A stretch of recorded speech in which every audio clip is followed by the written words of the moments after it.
Hi, moms. I hope everybody is having a wonderful day.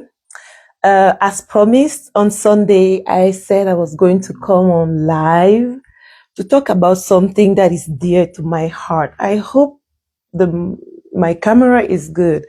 I did not clean it. Let me just clean it now. Um,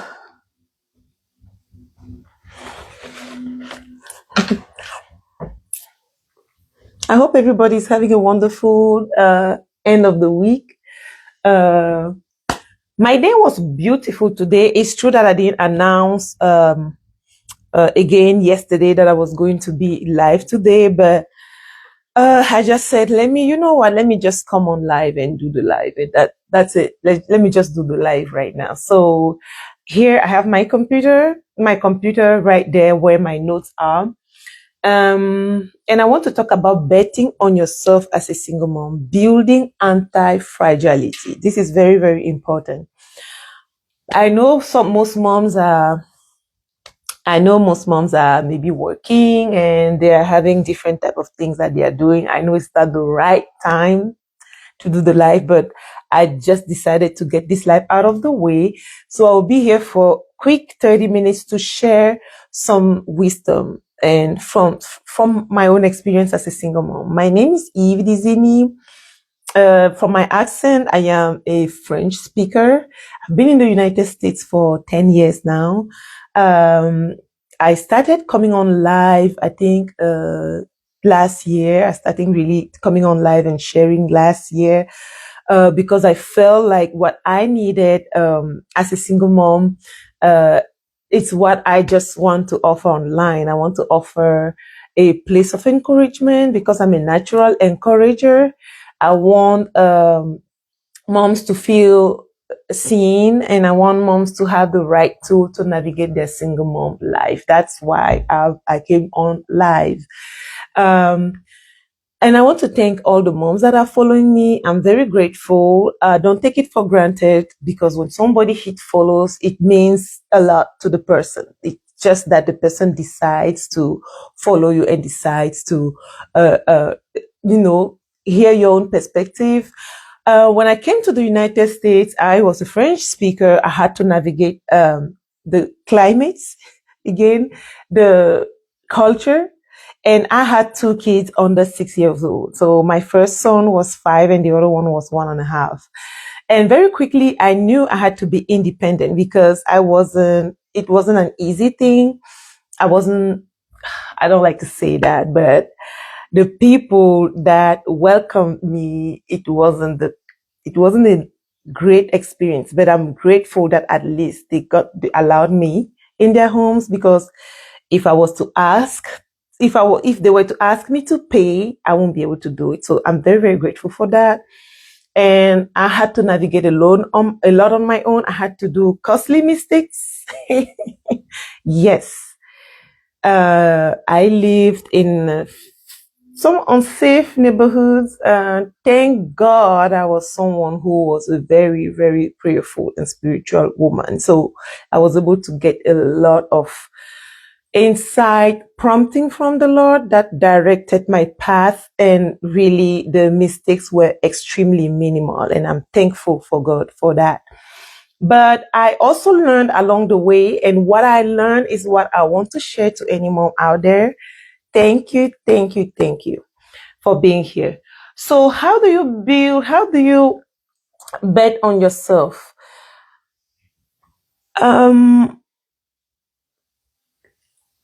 I want to say this. You have to be very discerning. And I think it's something that single moms have. Oh, hello. Thank you for the hearts. Some people join. Thank you. Thank you. I appreciate it. So betting on yourself, you have to be very discerning. Okay. I have relied a lot on discernment. I have also read a lot of books. A lot of things came up to me because I was very discerning.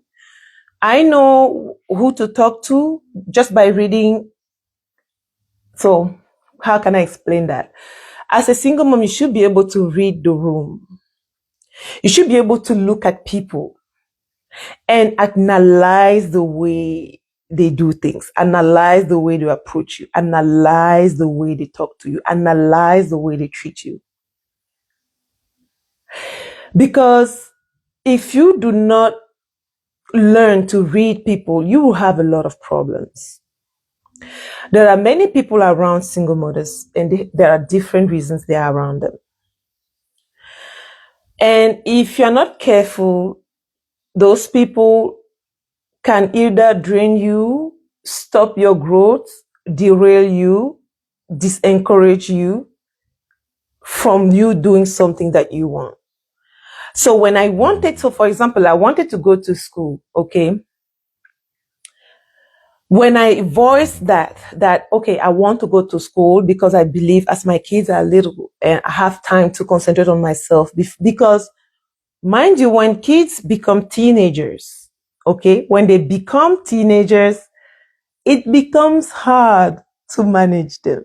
You won't have it requires mental bandwidth to handle them and go to school at the same time. Because children in their teen years, this is the most formative years that they are in. And they rely heavily on you to bring the right information to them, to build the right foundation, to help them to develop as upstanding adults in the future. And this is where a lot of these things are coming, where people tend to say, thank you so much for the hearts. Thank you for the ones that are joining. I'm very grateful. And this is where we hear this thing. I'm not against dating. I'm not against women looking for partners to help them with the kids. I'm not against that. Okay. I'm not advocating for single motherhood. I'm not saying yes, single mom, we should remain single mothers because, and this, I'm not that one. I'm not that type of person. I'm not a feminist. I believe in partnership. I believe in marriage. I believe in a good partner. But most times single moms do rush into situations because they are looking for someone to help them with the kids. And more often we see a lot of stories out there where the kids either got abused or the single mom got abused financially or even physically. I want to caution a mom here. Betting on yourself means believing you can do it all. With God's help, believing that I am able to do it until God find someone for me. I can do it. I can go to school. When people were telling me I can't go to school, I either have to concentrate to raise my children. I told them, no. Because even if I have to raise these children, I need to have money to raise them. How long will I be doing these jobs that are not paying me well? How long? Let me tell you, I had a job that was paying me back in the days, 10 years ago. That job was paying me $1,500, which is, for me to understand better, $1,500 a month. And mind you, my bills, overall bills, were $1,800 a month. Because I could not work too much because I have little children. I had to be around them. I had to be with them. And I didn't have any help. I didn't have any family in America. And I didn't have people to rely on. And so I said to myself, I will bet on myself and go to school so that in 2 to 3 years, I will have enough money to take care of my kids. And I won't have to work too much to take care of my kids, my bills, and myself. That's what I did. And when people were telling me that I can't do it, I said, no, I'm going to do it. And I just stopped telling them about it. And I just went on and went to school. And they just realized it when I was already, when I was already halfway through. And because I was taking these types of decisions and coming on the other side victorious, then it taught me something. Whatever you feel in your heart, whatever you feel strongly in your heart to do, whatever gives you peace, is what you have to go for. Even if it requires you not having anybody to cheer you on, most times you will not have people to cheer you on. Okay? You will not have people to cheer you. You have to learn to take decisions that fit your life, that fit the season you're in, and that produce high level outcome. I knew that as I was going to school, getting my 2-year degree program first in respiratory therapy, that was going to skyrocket the money that I will earn. And from there, while I'm already financially stable, then I can now go to finish the 4-year program with, at that time, my company's help. That's how you strategize your life. Mama, you need to have a 3-year plan. Let's not even go far to 3 years. You need to have a 3-month plan. You need to have a 3-year plan. You need to have a 5 to 10-year plan. We tend to focus on a 2-year, 3-year plan, and we leave the 10-year plan to chance. If you go to school now, by the 5th year, you will have accumulated enough money in your retirement. By the 10th year, you will be standing as a proficient person in that field or in that industry that you're choosing. You have to take the right decision.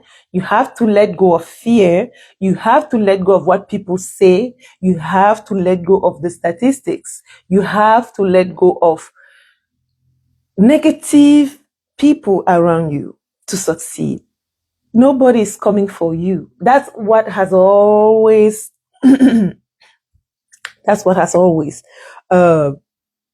motivated me. I knew nobody was coming for me. I knew I had no one to rely on. But I knew that mentally I needed help. And therefore I enrolled into a, when I was going through all of these things, because it was highly, highly taxing emotionally, going to school in a country that is not yours. The language is different. At the same time, the kids are trying to adjust. At the same time, you're trying to take care of the bills and everything. And at the same time, you are being let down. You don't have people. You are dealing with what we call real loneliness. And I cannot sit down here and pretend that I didn't get help. I got help. But I didn't have a safe space to rely on or to learn on and to share my struggles. So I enrolled into a mentorship program that I was paying every month. And I stayed there for, I think, 2 to 3 months, more, I think 6 months. It was so helpful to me. It was a single mom mentorship program that I enrolled into. That gave me the clarity that I needed. It gave me the courage that I needed. It gave me the strength that I needed at that particular point in time. Sorry. I need to drink some water. So, the first point is to take the decision even in fear, even when people say it's not going to work. Weigh the pros and the cons of that decision. That decision, is it going to 10x your money? Is it going to 10x your lifestyle? Is it going to improve your kids' life? If yes, if all of these are yes, and you don't really know how to do it, start it anyways. Look for help. Look for people that have been there before you. Look for mentorship programs that can support you, and stick there. And if you want, I offer a $37 call just to kind of like pinpoint the real thing you need to start focusing on. I don't come here, I speak from a place of integrity. I have a 5 or going to 6-figure saving. I am the first generation everything in my family. I was very blessed by God to be able to overcome all the challenges that the country brought to me. And at the same time, I was able to get all the benefits that the country has for me. I'm very grateful from the place I am. That's why I do what I do, because I know if I had a woman like me online, I would have paid for it, to know what to do and minimize mistakes, because I've done a lot of them. So I just wanted to put that out there. So the number 2 point that we're going to look into, why you should bet on yourself, and why as a single mom you can't afford to be on statu quo. You need to build anti-fragility. That's just what it is. It's hard to be a single mom. It's hard. It's even harder in America. I will say that. Why is it harder? Because in America, community is not the easiest to get to get. Okay. In Africa, where I come from, community is number one. It's number one. Navigating single motherhood in Africa is easier, way easier than here. Number two, and I know this is going to be very relatable. It is going to be very relatable. And it is lower your expectation on people. From experience, working with a lot of single mothers, talking to them, one thing I have realized is this. When someone extends a helping hand to a single mother, that person ends up become the default person that the single mother goes to all the time. And without knowing, because again, it's hard. So when someone extends help or do an act of kindness, it pushes the moms to want to go back there because, hey, this person has helped me once. The person can help me again, another time. And it becomes like a pattern where you constantly call that person. You constantly ask for that person to help you keep the kids. You constantly ask for that person to help you with a commute or whatever the case may be. And slowly that person starts to run away because he's like, I do not want to be the default person for this because I also have my own issues. And other times you're just around people and you feel like these are your people and you feel like you can count on them until the moment comes to count on them and you realize that you cannot count on them. You realize it. You realize, oh, these are not really my people. If they were my people, they would have they will understand this, or they will have helped me on this area. They will have, you know what I mean? Where you are in a community and you're like, oh, these are my people. This is, this is your people, but they don't treat you as well as that. And when you realize that, oh, they treat you just like a normal person, they don't treat you like you're the inner cycle. You are not the inner cycle. You don't. So the relationship is not reciprocated. Then you start thinking to yourself, oh, I had so much expectation. I thought these people were my people. I thought these people would help me, or I thought these people would be there for me, or I thought I was this important to them. And that's where confusion comes in. That's where resentment comes in. That's where bitterness comes in. What I have learned in life is this. When someone helps me, I lower my expectation. When I befriend people, because I'm a natural giver, I do give. I do give my time. I give my ear. I'm always the one to give advice. I'm always the one to encourage.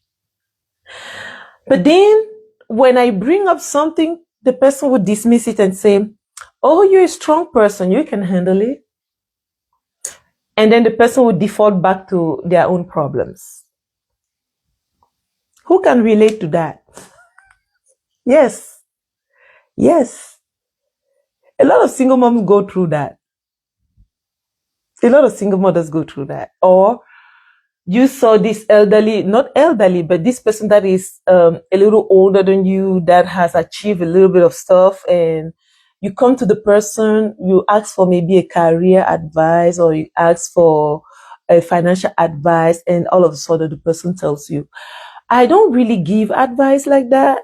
But would that person say to her own daughter that answer? The person knowing that you are a single mom, you don't really have support, your parents didn't grow up here.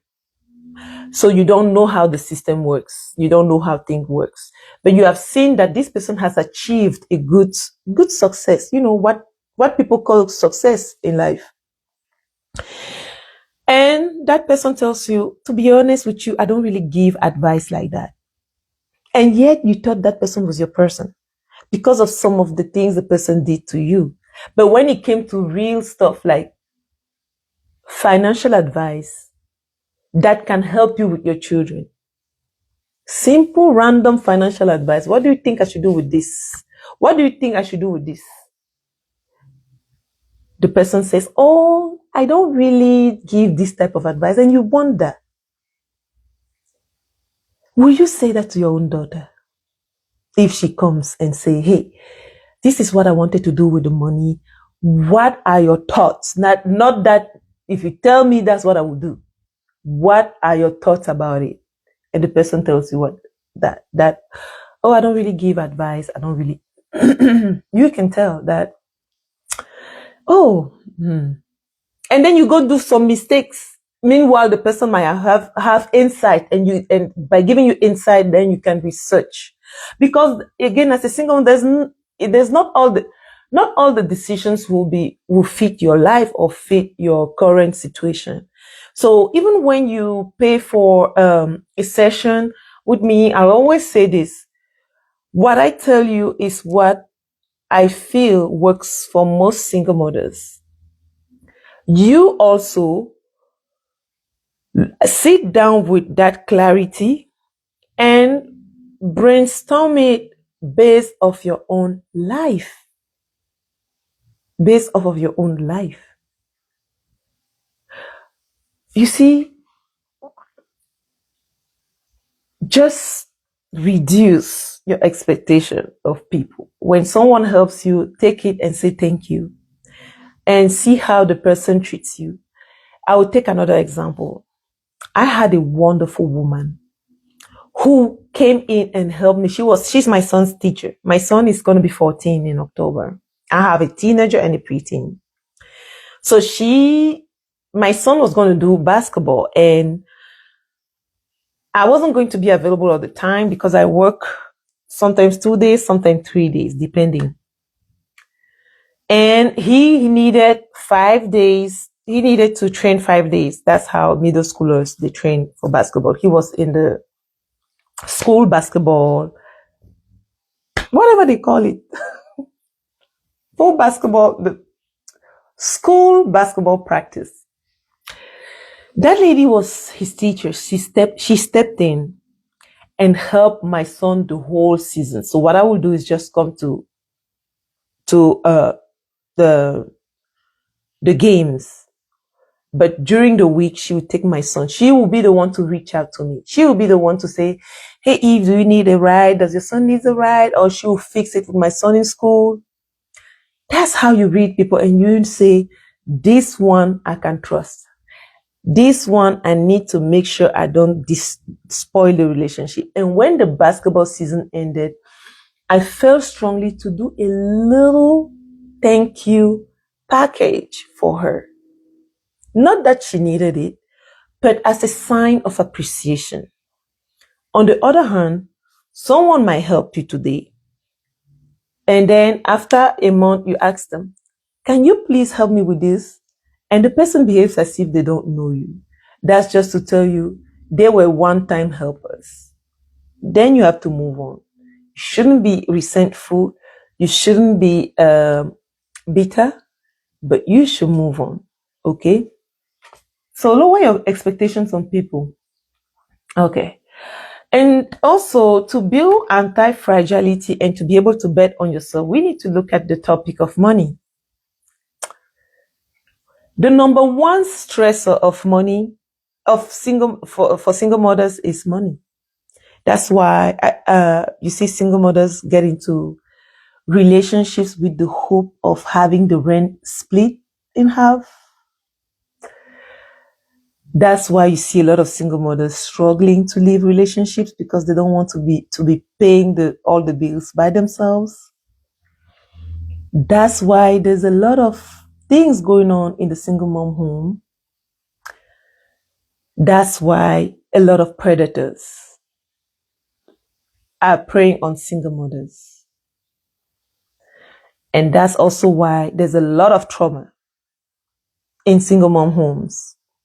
Money fragilizes you. It makes you very weak if you don't take charge of your money. It puts you in a very vulnerable position. And let me just stand here and say, I've been financially unstable. I'm not coming here as someone who hasn't had financial issues. But betting on yourself means coming out of whatever financial issue you are in and creating step by step the life you want to live. It is possible to succeed as a single mother. It requires hard work. Almost every good thing requires hard work. When you are stable financially, you can take care of all your bills without having someone to step in. That's when you create real stability for yourself. You don't rush to look for partners. Again, I'm not against single mothers looking for partners, looking for people to marry. I'm not against it. I'm just against just looking because you need money. There's a lot of things like that. I heard a story yesterday of a single mother who got married to somebody. I don't know why. She was coming asking for advice to. It was a podcast, and she was giving. That was the lady asked for financial questions that she can answer, and what that single mother said blew my mind. She married someone, and the man never contributed to the household or everything. So she was the one paying for everything. And then when she confronted him and said, hey, you have to start paying for things, the man said he has too much debt, he can't pay for things. Then that woman went ahead and paid for the man's debt.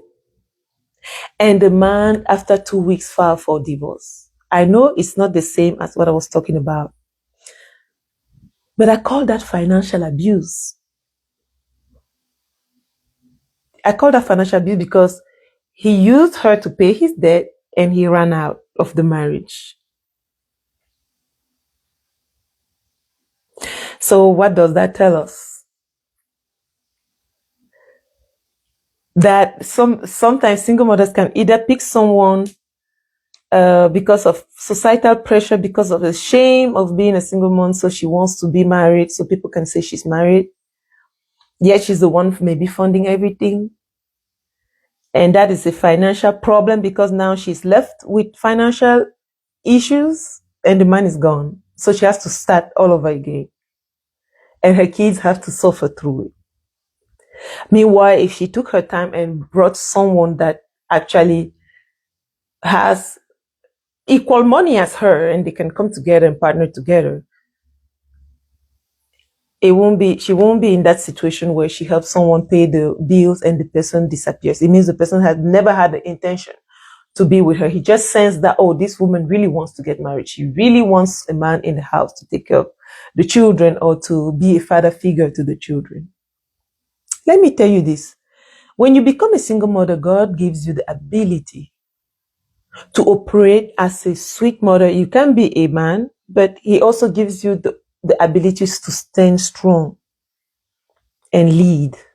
It doesn't mean you become a man, but it means you have that ability to lead until God brings you that man that you need. So to build financial stability, you need to get rid of unnecessary debt. It can take you a month or years. You need to look into your emotional spending. You need to stop trying to impress people. You need to protect your peace by saving money. You need that. You need to protect your peace by saving money. I don't know, this person is calling. I don't know who that is. Reduce financial chaos. That way you will be able to bet on yourself. That way you'll be able to protect your kids. I believe that there's a saying in Africa that says a mother who has money protects the nakedness of her children. I just want to leave you with that. And the last part is to protect your mind. To protect your mind. We live in a social media world. It's a very dangerous world. I'm on social media, but I curate the people I follow. I want my feed to look good for me, to give me peace, to encourage me, to teach me something. That's why I follow people. That's why I don't take it for granted when people follow me, because there is something they are looking for. They are looking for encouragement. They are looking for relatability. They are looking for peace of mind. They are looking to learn one or two things, or even teach me one or two things. Not everybody on my page is a single mom, but people are following probably to see something or to know something about me or to contribute to something. So please protect your peace of mind. If you have friends that are draining you, you know those friends, cut them off. No explanation needed. Sometimes people will say, oh, I need explanation. I don't give no explanations. I don't like giving explanations because I'm grown. Hey, I'm 39. And when you are friends with people, they can tell when they do something and they know it's not really good. It's not what a friend should do. They know. I don't need to tell people why I'm running away. I don't have the energy to do that. If something's not going on and I've realized it over and over again, it has become a pattern, I simply withdraw myself from it because I need mental strength to lead my house, to take care of myself, to think and move forward with my life.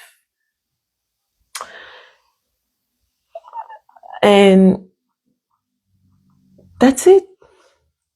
Protect your mind, pray daily, and do the things that make you feel good. I like going out on solo dates. It gives me so much peace of mind. I like reading a good book. I'm always reading a book a month. Sometimes I can stretch one book in 2 months. I like, taking care of myself, feeling good, work out, taking care of my children, making sure I know what's going on with their lives. Whatever does not give me peace of mind, I'm very quick to let it go without any explanation. Because with time, I've learned this.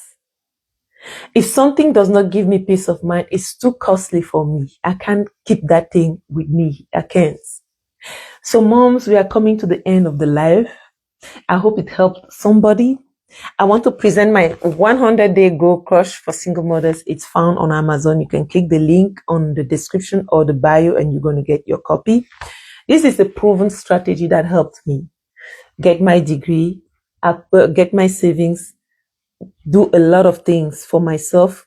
Starting my business. I started a business a year ago. I'm going to talk more about it later on, not now, but I will share one day. And I have also my single mom reset kit that is available for the moms. You can use it right away. Don't forget, I gave away a freebie from that single mom reset kit that you can start using right now to put your finances together and your home together.